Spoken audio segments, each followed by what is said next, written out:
শিখি একাডেমিতে তোমাদের সবাইকে স্বাগতম। এই ভিডিওতে এখন আমরা ষষ্ঠ শ্রেণীর ডিজিটাল প্রযুক্তি বইয়ের প্রথম শিখন অভিজ্ঞতা থেকে সেশন 2 এর কাজগুলোর সমাধান দেখব। এই সেশনটির আলোচনার বিষয়বস্তু হলো সমস্যা পেলাম, এবার খুঁজব সমাধান আছে কোথায়। আমরা গত সেশনে বুঝতে পেরেছি যে আমাদের প্রতিদিনের সমস্যার ধরন অনুযায়ী আমাদের বিভিন্ন রকম তথ্যের প্রয়োজন হয়। আমাদের উদ্দেশ্য হচ্ছে আমরা একটি সমস্যার সমাধান করে সেই সমাধানটি দিয়ে আমাদের আশেপাশের মানুষকে সচেতন করব। আজকের সেশনে আমরা বোঝার চেষ্টা করব এই সমাধানগুলো কোথায় আছে, অর্থাৎ যে তথ্যগুলো আমরা চাই সেগুলো এখন আছে কোথায়, সেগুলোর উৎস কি। তথ্যের উৎসকে দুই ভাগে ভাগ করা যায়, একটি হলো মানবীয় উৎস, আরেকটি হলো জড় উৎস।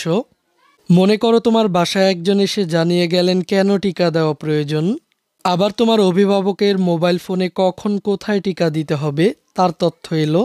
এখানে তোমার বাসায় আসা ব্যক্তি হলেন মানবীয় উৎস, আর মোবাইল ফোনটি হলো জড় উৎস। মানবীয় উৎস হলো যখন একজন মানুষ সক্রিয়ভাবে তোমাকে তথ্য দিচ্ছে, আর জড় উৎস হলো যখন তোমাকে সক্রিয়ভাবে পর্যবেক্ষণ করে তথ্য পেতে হচ্ছে। তো এখানে আমরা তথ্যের উৎস সম্পর্কে জানলাম। তথ্যের উৎসকে দুই ভাগে ভাগ করা হয়েছে, একটি হলো মানবীয় উৎস এবং আরেকটি হলো জড় উৎস। এরপর এখানে বলা হয়েছে আমরা কি জানি জরিপ করতে বা সংবাদ প্রস্তুত করতে ভিন্নভাবে তথ্যকে বিশ্লেষণ করা হয়। এক্ষেত্রে তথ্যের উৎসকে অন্য দুইভাবে দেখা যায়, সেগুলো হলো প্রাথমিক উৎস বা মূল উৎস, মাধ্যমিক উৎস বা পরোক্ষ উৎস। তথ্যের মানবীয় উৎস এবং জড় উৎস এই নামগুলো দিয়েই আমরা অনুমান করতে পারছি কোনগুলো মানবীয় উৎস আর কোনগুলো জড় উৎস। মানবীয় উৎস বিভিন্ন রকম হতে পারে, নিচের ছকের মানবীয় উৎসগুলো দেখে নিই আর ভেবে দেখি এই ধরনের উৎস থেকে আমরা কখনো তথ্য নিয়েছিলাম কিনা। মানবীয় উৎস এবং জড় উৎসের মধ্যে মানবীয় উৎসকে কয়েকটি ভাগে ভাগ করা হয়েছে। তো চলো আমরা নিচের এই ঘরটি থেকে মানবীয় উৎসের প্রকারভেদ সম্পর্কে জেনে নেই। মানবীয় উৎসকে 4 ভাগে ভাগ করা হয়েছে, এগুলো হলো বিশেষজ্ঞ, অভিজ্ঞ ব্যক্তি, প্রত্যক্ষদর্শী, ভুক্তভোগী। বিশেষজ্ঞ হলো যে বিষয়ে তথ্য প্রয়োজন সে বিষয়ে যার যথেষ্ট জ্ঞান রয়েছে। যেমন যদি স্বাস্থ্য বিষয় নিয়ে তথ্যের প্রয়োজন হয় তাহলে নির্দিষ্ট বিষয়ের চিকিৎসক, আর কৃষি বিষয়ে তথ্যের প্রয়োজন হলে উপজেলা কৃষি বিশেষজ্ঞ। এরপর অভিজ্ঞ ব্যক্তি হলো যে বিষয়ে তথ্যের প্রয়োজন সে বিষয়ে যার অভিজ্ঞতা রয়েছে। যেমন কৃষি বিষয় হলে কৃষক, কোনো নির্দিষ্ট রোগের উপর হলে ওই রোগে আক্রান্ত রোগী।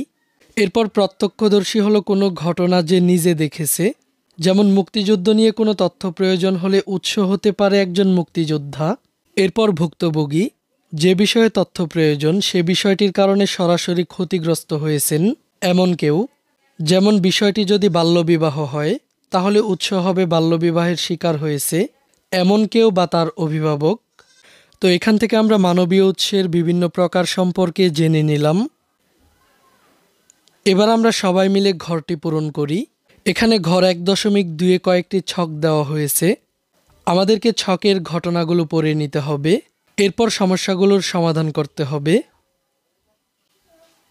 প্রথম ঘরটিতে বলা হয়েছে জুয়েল তার বাবার সাহায্য নিয়ে ইন্টারনেট ব্যবহার করে খুঁজলো তার এলাকায় শেখ রাসেল ডিজিটাল ল্যাব আছে কিনা, যেখানে সে কম্পিউটার শিখতে পারে।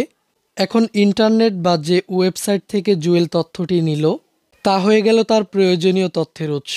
এটি কী ধরনের উৎস? প্রথমটির ক্ষেত্রে উত্তরটি দেওয়া হয়েছে, এটি হলো জড় উৎস। এই ছকটিতে বলা হয়েছে মিতু তার মাকে জিজ্ঞেস করলো মা বাজারে কি আম পাওয়া যায়, মা উত্তর দিলেন। এখানে মা কী ধরনের উৎস? উত্তরটি হলো মা মানবীয় উৎস। এরপর বলা হয়েছে আরেকটু ভেবে কি বলা যায় মা কোন ধরনের মানবীয় উৎস হবে, টিক চিহ্ন দাও। ভুক্তভোগী, এখানে সঠিক উত্তরটি হবে অভিজ্ঞ।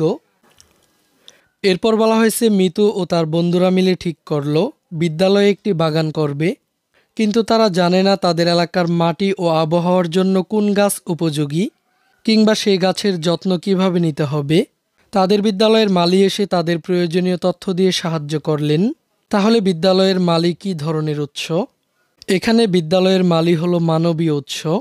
এরপর বলা হয়েছে আরেকটু ভেবে কি বলা যায় মালি কী ধরনের মানবীয় উৎস, টিক চিহ্ন দাও। এখানে অপশনগুলো হলো অভিজ্ঞ, বিশেষজ্ঞ, প্রত্যক্ষদর্শী, ভুক্তভোগী। এখানেও সঠিক উত্তরটি হবে অভিজ্ঞ। এরপর বলা হয়েছে তুমি বিদ্যালয়ে যাওয়ার পথে করোনা ভাইরাস বিষয়ক একটি পোস্টার দেখতে পেলে। করোনা ভাইরাস সম্পর্কে তোমার মনে কিছু প্রশ্ন ছিল। পোস্টার পড়ে তুমি সেই প্রশ্নগুলোর উত্তর পেলে। এখানে পোস্টার কী ধরনের উৎস? এখানে পোস্টার একটি জড় উৎস। এবার আমরা এখান থেকে পরের পৃষ্ঠায় চলে যাই। এখানে বলা হয়েছে ইন্টারনেটে তথ্য অনুসন্ধানের ক্ষেত্রে যে বিষয়গুলো মাথায় রাখতে পারি। এখানে এই বিষয়গুলো তোমরা নিজেরা পড়ে নিবে। আমি শুধু যতটুকু তোমাদের দরকার ততটুকুই বুঝিয়ে দেওয়ার চেষ্টা করব। এখানে বলা হয়েছে সার্চ ইঞ্জিনের মাধ্যমে আমরা সাধারণত ইন্টারনেটে তথ্য খুঁজে থাকি। সার্চ ইঞ্জিন হলো এক ধরনের মাধ্যম যার সাহায্যে ইন্টারনেটে থাকা সব তথ্য থেকে আমরা প্রয়োজনীয় তথ্যগুলো পেতে পারি। সবচেয়ে পরিচিত সার্চ ইঞ্জিন হলো গুগল। এছাড়া আছে being, Baidu, Yahoo, Yandex, ask.com। তো বিস্তারিত এই বিষয়গুলো তোমরা নিজেরা পড়ে নিবে। এখানে একটি বাড়ি কাজ দেওয়া হয়েছে। গতদিন বাড়ির কাজ হিসেবে আমরা যে সমস্যাটি খুঁজে বের করেছিলাম তা সমাধানের জন্য তথ্যের উৎস পত্রিকা, টেলিভিশন, ইন্টারনেট, বই, কোনো ব্যক্তি ইত্যাদি কি হতে পারে তা খুঁজে নিয়ে আসব। তো এখানে এই বাড়ির কাজটি করার জন্য প্রথমে আমাদেরকে একটি সমস্যা খুঁজে বের করে নিতে হবে। এরপর এই সমস্যাটি সমাধানের জন্য যে তথ্যগুলো প্রয়োজন হবে এই তথ্যগুলোর উৎস কী হবে তা চিহ্নিত করতে হবে। তো এই কাজটির সমাধান আমি তোমাদেরকে পরবর্তী ক্লাসে দেখিয়ে দিব। এই ক্লাসে এই পর্যন্তই। এই ক্লাসটি তোমাদের কাছে ভালো লেগে থাকলে একটি লাইক দিয়ে দাও।